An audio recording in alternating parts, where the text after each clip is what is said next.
Hello everyone. आज के class में हम पढ़ने वाले हैं वर्णमाला कि वर्णमाला क्या होती है, वर्ण क्या होती है, इसके कितने प्रकार होते हैं, ये सब हम आज की क्लास में कवर करने वाले हैं। तो सबसे पहले हम बेसिक चीज से शुरू करते हैं। वर्ण क्या होता है? आप बच्चों, आप सब लोगों ने पढ़ा होगा, आपने इस तरीके से हिंदी वर्णमाला की चार्ट देखी होगी, आपने पढ़ा होगा अ से लेके ज्ञ तक। ये सारे जो होते हैं वो वर्ण होते हैं। वर्णों की संख्या जो होती है वो पूरी जो है 52 होती है, यानी 52 होती है।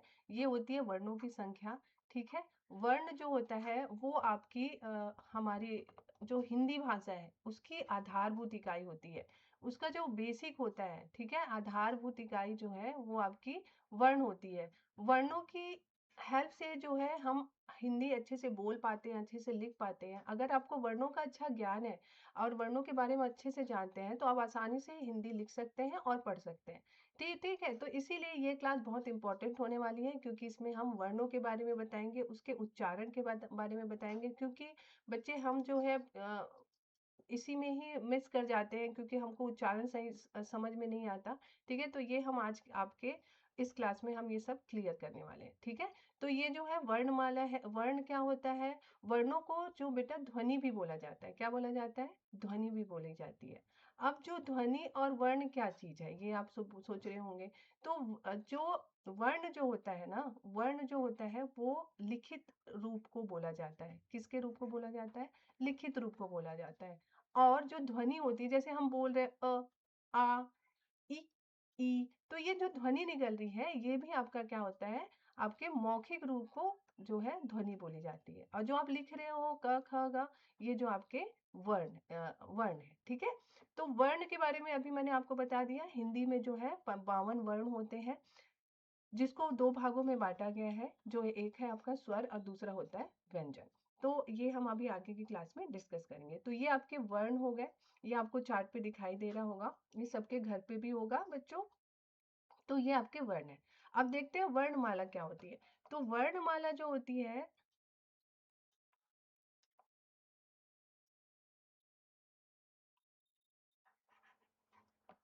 जो वर्णमाला होती है, वो जो आपके वर्ण जो होते हैं उनको जब हम क्रमबद्ध तरीके से बोलते हैं, ठीक है, जब हम वर्णों को क्रमबद्ध तरीके से बोलते हैं तो उसे जो है वर्णमाला कहते हैं। अब क्रमबद्ध तरीके से, जैसे अ के बाद हम देखेंगे आ ही आता है। ठीक है। आप अ के बाद ई नहीं बोल सकते।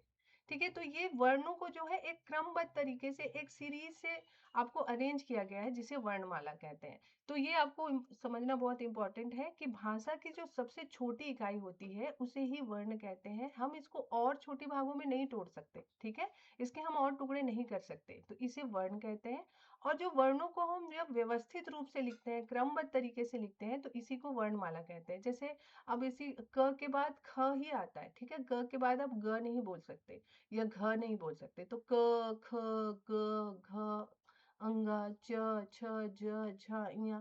तो ये क्या है? एक क्रमबद्ध तरीके से रखा गया है, तो इसी को ही वर्णमाला कहा जाता है। ठीक है। अब हिंदी वर्णमाला जो है उसके दो मुख्य रूप होते हैं। इसको दो भागों में बांटा गया है। सबसे पहला है स्वर।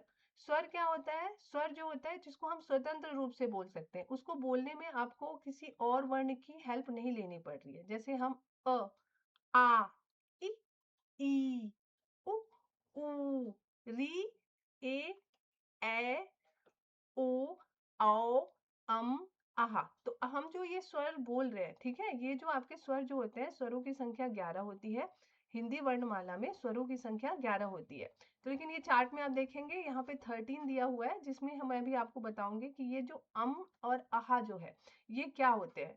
ठीक है। तो आपके जो स्वर होते हैं, आपको याद करने वाली चीज ये है कि आपके जो स्वर होते हैं उनकी संख्या 11 होती है, और हम इसे बिना किसी और वर्णों की हेल्प के स्वतंत्र रूप से इसका उच्चारण कर सकते हैं। हम इसको अपने स्वतंत्र रूप से बोल सकते हैं, तो इसे स्वर कहते हैं।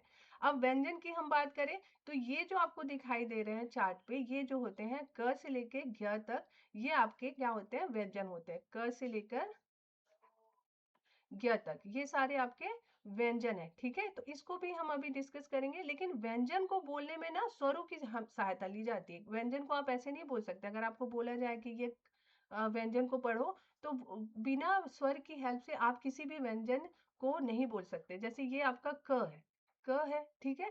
तो क के नीचे ये हल लगता है, ठीक है, ये व्यंजन है एक्चुअल में। अब इसमें हम अ स्वर जोड़ेंगे तो ये क्या बन जाएगा, क बन जाएगा, ठीक है। उसी तरीके से ये क है, अगर हम इसमें आ स्वर जोड़ेंगे तो ये बन जाएगा आपका का। क्या बन जाएगा, का। इसी तरीके से की, ई अगर हम स्वर जोड़ते हैं क व्यंजन के साथ तो वो की बन जाएगा। तो ये बिना आपके स्वर के, ये स्वरों की सहायता से इसके हम उच्चारण नहीं कर सकते। तो जिन वर्णों का उच्चारण स्वरों की सहायता से किया जाता है उसे व्यंजन कहते हैं, ठीक है। अब हम आगे देखते हैं।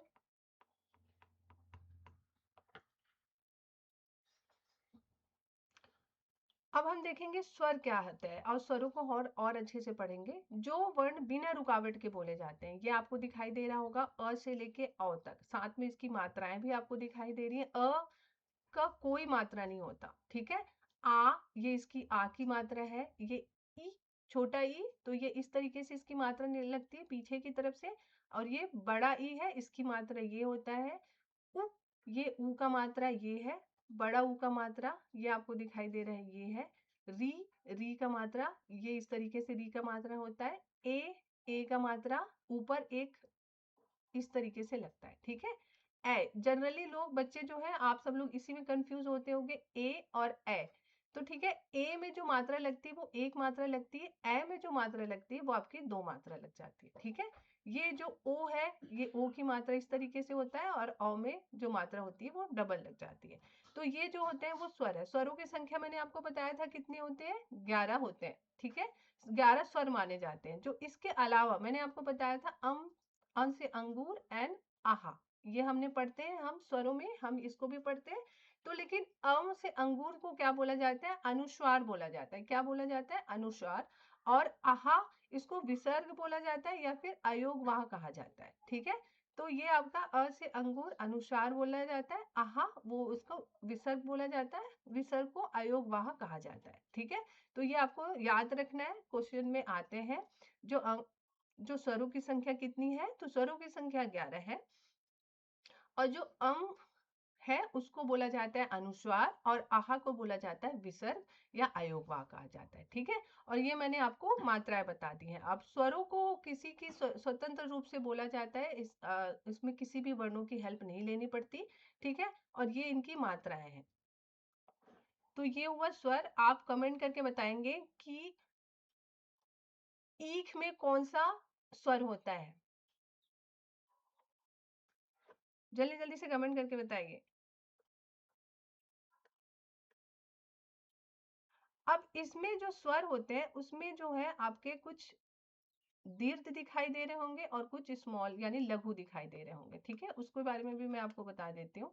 जो आपके स्वर होते हैं वो आपके संख्या में कितने होते हैं, 11 होते हैं, ठीक है। और दो मैंने आपको बताया, एक तो होता है अनुस्वार और एक होता है अयोगवाह या फिर विसर्ग जिसको बोलते हैं। ये आपका विसर्ग है और ये आपका अनुस्वार है।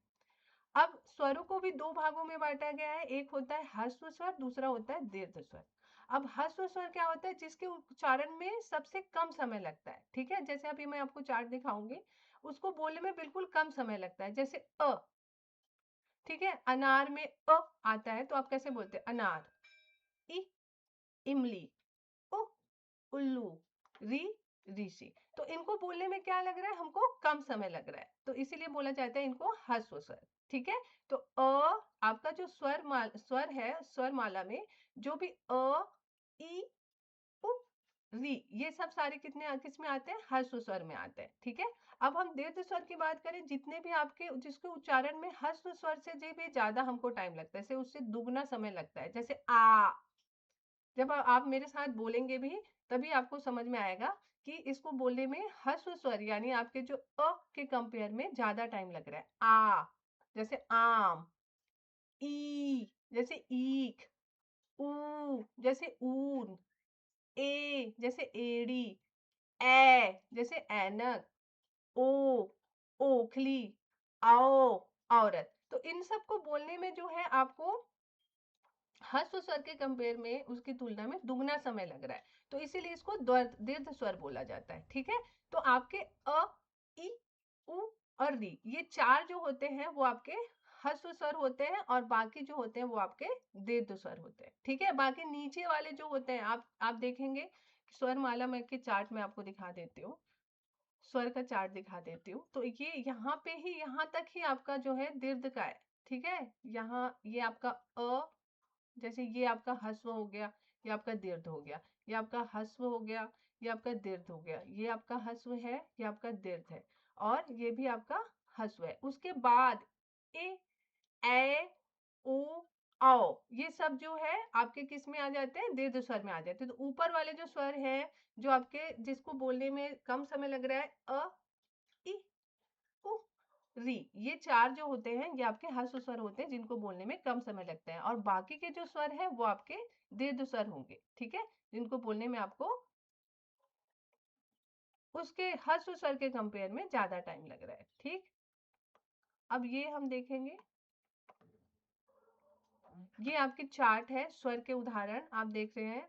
अ से अनार, आ से आम, आप साथ में मेरे साथ बोलेंगे भी।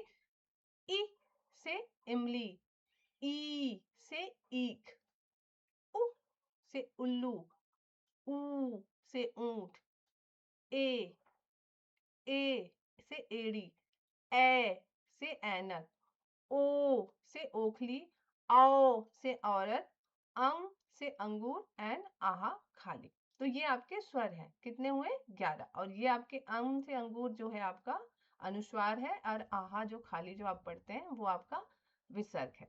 ठीक है, तो ये 11 स्वर है। इसका उच्चारण बहुत जरूरी है। उच्चारण बच्चे बहुत जरूरी है। अगर आप उच्चारण में पकड़ ले लेते हैं तो आप शब्द बना सकते हैं, शब्द से वाक्य बना सकते हैं।